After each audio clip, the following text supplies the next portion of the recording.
Hi, everybody. This is Sassy Sonya of Sassy Sonya Sews. I'm just doing a quick little video. Recently, I finished a quilt, and it was a strip apple pineapple quilt from Cozy Quilt Designs. We're going to feature that on a separate video. But when you make this quilt, I don't know if anybody's ever done a strip pineapple. Strip it's made with 2.5-inch strips.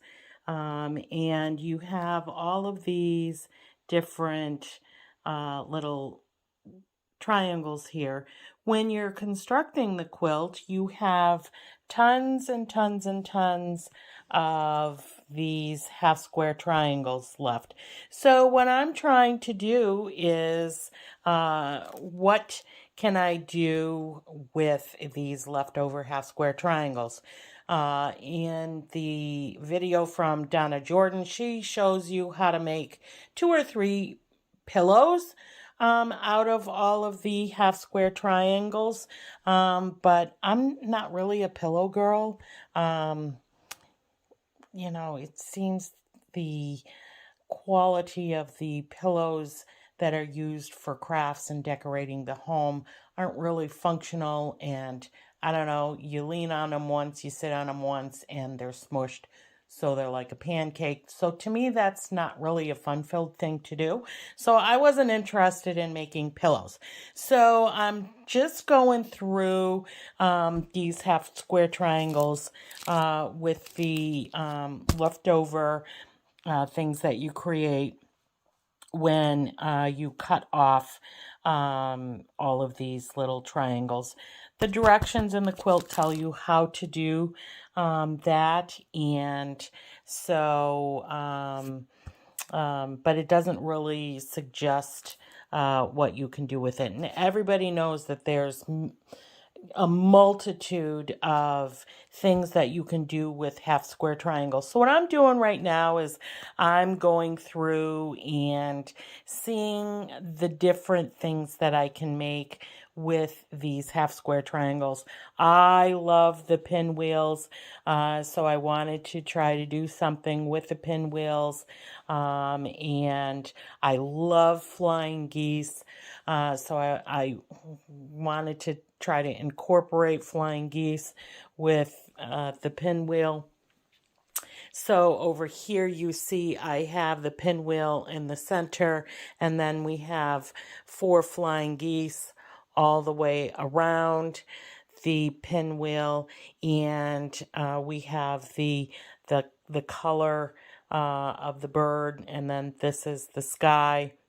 And so then you add, if I take that away, then you see the flying geese.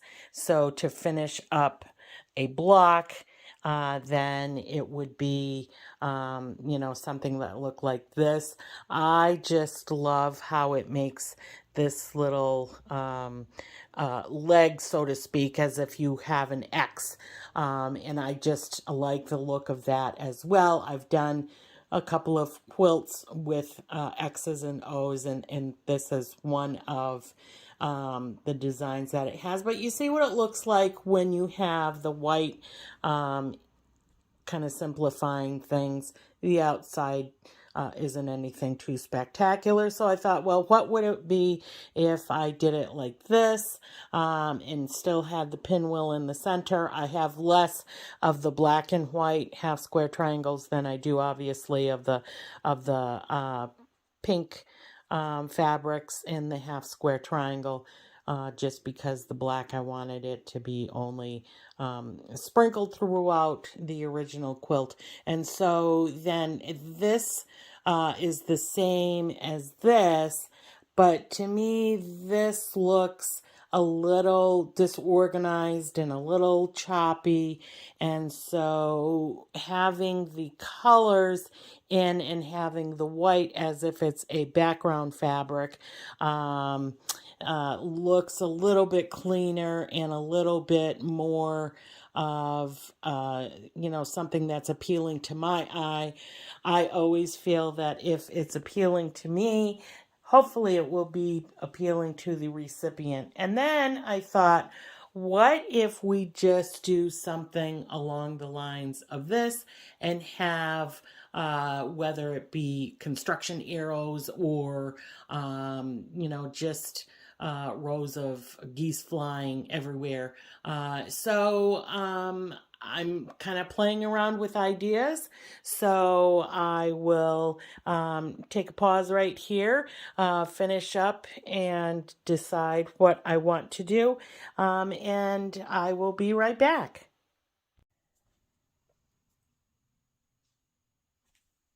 All right, so this is the completed project.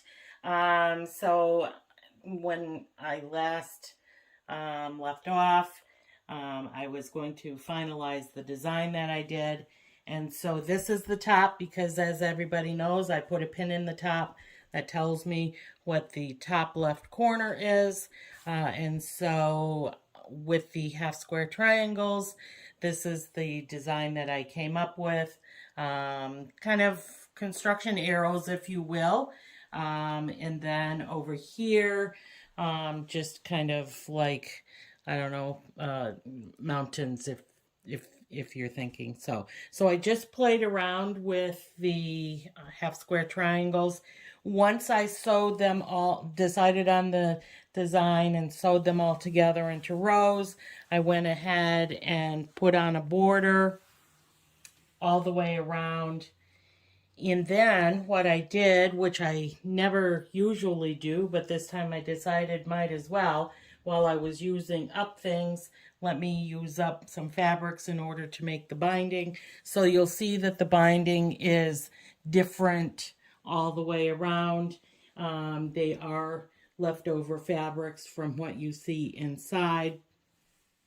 And then on the back side, what I did was went into my stash, and I had some leftover Tilda Pink tiny beast backing left, so I put that on the back. So this is a nice little sateen kind of feel to it, so it's going to be nice and smooth. I was thinking it's something that I can have, the next time somebody announces that there's going to be a little girl baby along the way. It's probably going to be a perfect size for that. It might be a little bit too small for a lap quilt. The measurements are 38 inches wide and ended up being 41 inches long. There wasn't any particular size I was going for, just only to use up the half square triangles that I had from that pineapple strip pattern that we talked about at the start of this little video. So all in all, at the end, I ended up with only one half square triangle left. I started with 92 lights, which means 92 of the light colored, and I had 34 of the dark colored half square triangles. And so I think it's pretty good. It came down to only having one left, which is what I was trying to accomplish using up all of those half square triangles. Because what do you do with all these things? Anybody who's a quilter or a crafter knows you're always looking to save as much as you possibly can. So that is it, my friends. This is what you can do when you make the pineapple strip quilt. And that's that. You have a little auxiliary project at the end when you make this particular pattern.